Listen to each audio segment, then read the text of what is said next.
Assalamualaikum warahmatullahi wabarakatuh. Berjumpa lagi dengan saya Muhammad Azmi di channel Ampera Coding. Pada video kali ini melanjutkan playlist dari pembahasan membangun RESTful API di CI3.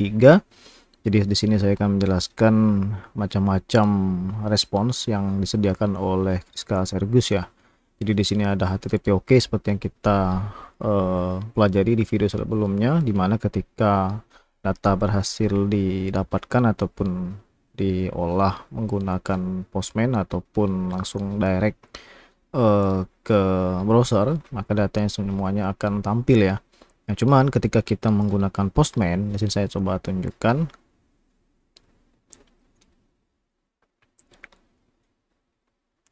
Oke, ini halaman Postman-nya masih loading.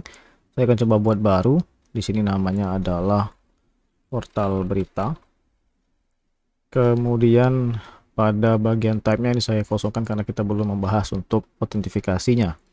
Kemudian di sini saya akan buat request baru, add request, namanya adalah get all berita. Kemudian di sini saya masukkan localhost CI berita, kemudian API berita. Saya langsung tembak, tekan tombol send di sini. Metodenya adalah requestnya adalah get send, maka dia akan tampil seperti ini ya. Jadi datanya sama saja. Kalau misalkan ingin merubah tampilan dari si posisi responsnya, ini bisa menekan tombol Ctrl, Alt, dan V. Jadi akan tampil di sebelahnya. Jadi kalau manualnya bisa di view pada bagian toggle to pin view di sini ya.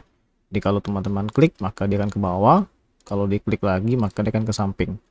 Oke, jadi kurang lebih seperti itu untuk sedikit modifikasi tampilan dari output Postman dalam bentuk JSON-nya. Oke, kalau kita lihat di REST control di sini, ini kan responnya HTTP OK nih. Kalau teman-teman buka di folder vendor, kemudian masuk ke Friska Sergus di sini, selanjutnya adalah di SRC ataupun source, ada namanya file restcontroller.php. Nah, di sini bisa teman-teman scroll sampai ke bagian yang namanya cons HTTP OK seperti ini. Ini maksudnya adalah ketika kita mengisikan HTTP OK, maka outputnya adalah 200. Jadi kalau lihat di Postman, ini responnya 200 ya. OK seperti ini. Jadi dia berhasil istilahnya. Berhasil ataupun memang datanya memang keluar. Nah, kalaupun selanjutnya itu ada namanya 201 yaitu HTTP created ataupun telah dibuat, not verified tidak dimodifikasi 304 sampai ke 500.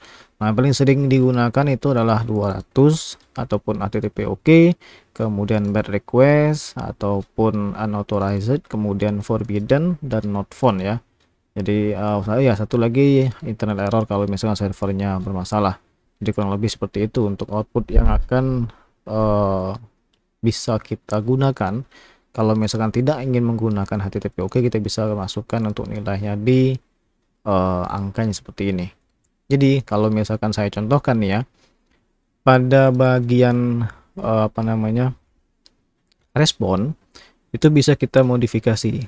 Kalau misalkan datanya itu tidak ada ya, misalkan seperti ini. Jadi misalkan di this respon saya berikan data kebenaran control yang saya hapus, kita berikan nilai seperti ini ya. This respon $data dalam tanda kurung $data. Oke, dia tampil 404 200 simpan. Kita kembali ke Postman send, maka dia akan tampil tetap di 200 ya.